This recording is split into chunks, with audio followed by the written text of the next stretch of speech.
Shalom. I like to give all praise, honor, and glory to Yahweh, Ba'ashem Yahweh Shai. I like to give double honors to the elders and the apostles, a great millstone, the real true leaders of Israel on earth today. I like to send salutations to you hopeful elect brothers, the house of David, pushing this truth with all truth and sincerity across the four corners of the earth. I'm going to just get into a quick lesson real quick of we are the Israelites, we are not Africans. Now this is out of the Zondervan Compact Bible Dictionary. This is the definition of Ham, because people think that we're Hamitic people when we're Shemitic people. We come from the seed of Sham and not Ham. Noah had 3 sons: Ham, Shem, and Japheth. So this is the definition of Ham. This page 213. Ham, the youngest son of Noah, probably born 96 years before the flood, and one of the 8 persons to live through the flood. He became the progenitor of the dark races. Now that word progenitor is basically the father of. So he became the father of the dark races. Now if you stop there and just think, you would say, oh, see, he is the father of the Negroes. But it says, not the Negroes. So Ham is the progenitor of the dark races, but not the Negroes. But let's see of who. But the Egyptians, the original Egyptians was African. Hamites, the Ethiopians, the Libyans, and the Canaanites. Yeah, so he's the progenitor, the father of the dark races. So your next question probably would be, well, they always told me that I was from Africa and my roots trace back to Africa. That's just as far as you know, because that's what they school system teach, white supremacy. This is another book from Babylon 2:2. This is page 84, the middle paragraph. In the year 65 BC, the Roman armies under General Pompey captured Jerusalem. In 70 A.D., General Vespasian and his son Titus put an end to the Jewish state with great slaughter. During the period of the military governors of Palestine, many other outrages and atrocities were committed against the residue of the people. During the period from Pompey to Julius, it has been estimated that over 1 million Jews fled into Africa, fleeing from Roman persecution and slavery. The slave markets were full of black Jewish slaves. We fled out of Jerusalem in about 70 A.D. trying to escape the Romans. I can get that in the scriptures. Luke 21-24, I think. Yeah, we are not African. That is one of the lies that the so-called white man tells. He lies about everything. His history, our history, everybody's history.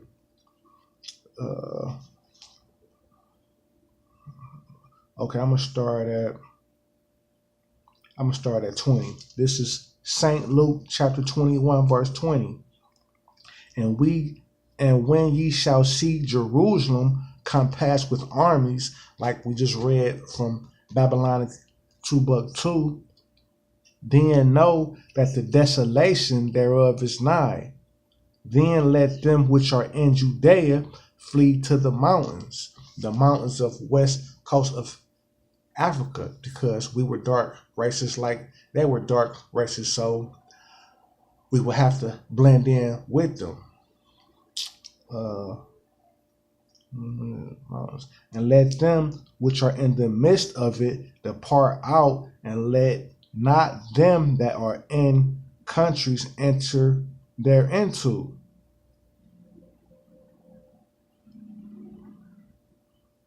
But woe to them that are with child, and to them that give suck in those days.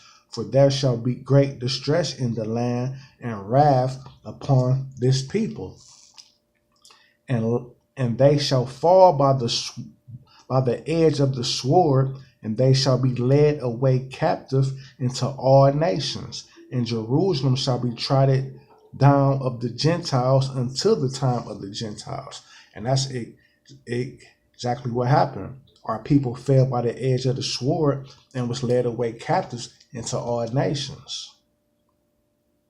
And if you want to know why, because that should be your next question, I can get that out of the scriptures too. This Deuteronomy chapter 28 and verse 15.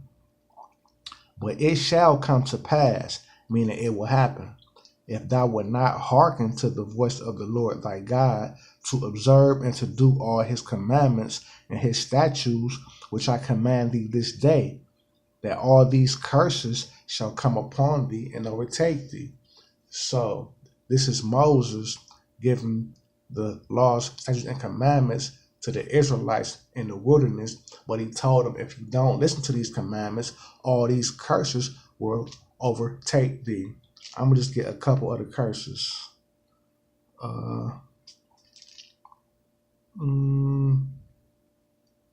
Okay, well, I'm going to just jump straight to 48.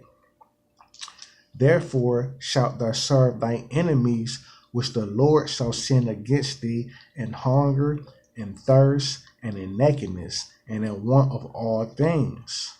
So back in the slavery days, even to now, where do we get our food from? We get our food from the so-called white man and these other nations, because we don't own nothing. It say, in hunger, and in thirst, and in nakedness. When you need clothes, water, you have to serve your enemies and go to their corner stores, they bodegas, and that type of thing. Verse 49. Hold on, no, I gotta finish out 48. And he shall put a yoke of iron upon thy necks until he have destroyed thee. Now you can Google yokes of iron, and it's gonna be one nation of people to pop up. You so-called Negroes, Latinos, and Native Americans, because we the ones that had a yoke of iron put around our necks until we was destroyed as a people. Verse 49. The Lord shall bring a nation against thee from far, from the end of the earth, as swift as the eagle flies, a nation whose tongue thou shalt not understand. Now, what is the sign for Americas? The eagle. We didn't understand their tongue. We spoke Hebrew. That's our original language. But the point is at 68, so I'm going to go straight to 68. And the Lord shall bring thee into Egypt again with ships, by the way whereof I spake unto thee. Thou shalt see it no more again. So he said that we will go into Egypt, which is bondage. The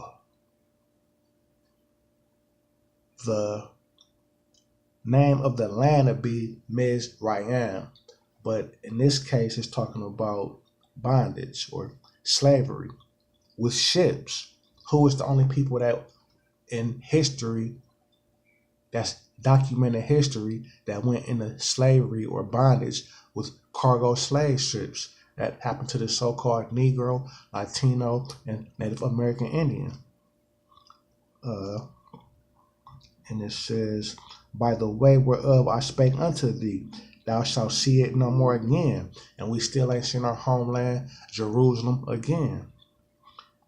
Thou shalt see it no more again. And there, once you got off of them slave ships, thou shalt be sold unto your enemies. Who did we get sold to? The so-called white man. For bond man, which is slave man, and bond women, which is slave women, and no man shall buy thee.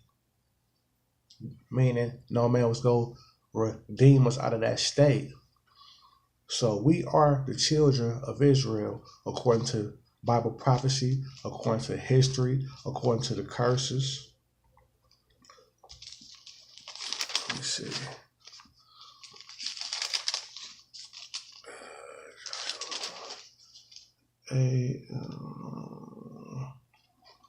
This is Joshua chapter 1, verse 8.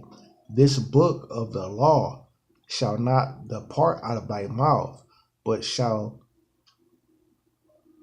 meditate therein day and night. So we're supposed to be in these scriptures day and night, being the children of Israel, that thou mayest observe to do according to all that is written therein. For then shalt thou make thy way prosperous, and then shalt thou have good success. So it was meant for us to have good success if we had to follow these laws and commandments and meditate into this book, come back to the laws and commandments that the Heavenly Father gave us. Okay, this is Jeremiah chapter 17, verse 4. And thou, even thyself, shalt discontinue from thy heritage that I gave thee, and I will cause thee to serve thy enemies in the land which thou knowest not.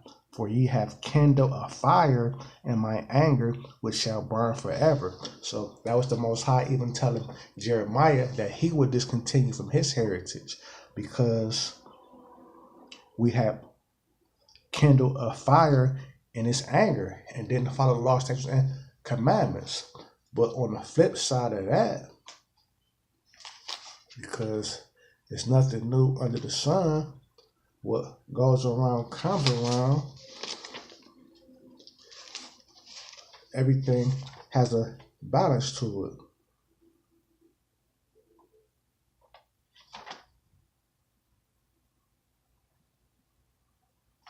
Okay, this is Baruch 2 and 30. For I knew that they would not hear me, because it is a stiff-necked people. And you know that's talking about our people, stiff-necked, hard-headed, and rebellious. But in the land of their captivities, mainly America, but Mexico, all these other different countries, you got Israelites waking up to the fact that they're Israelites. They shall remember themselves, and that's exactly what's happening. We're starting to wake up. That's why you got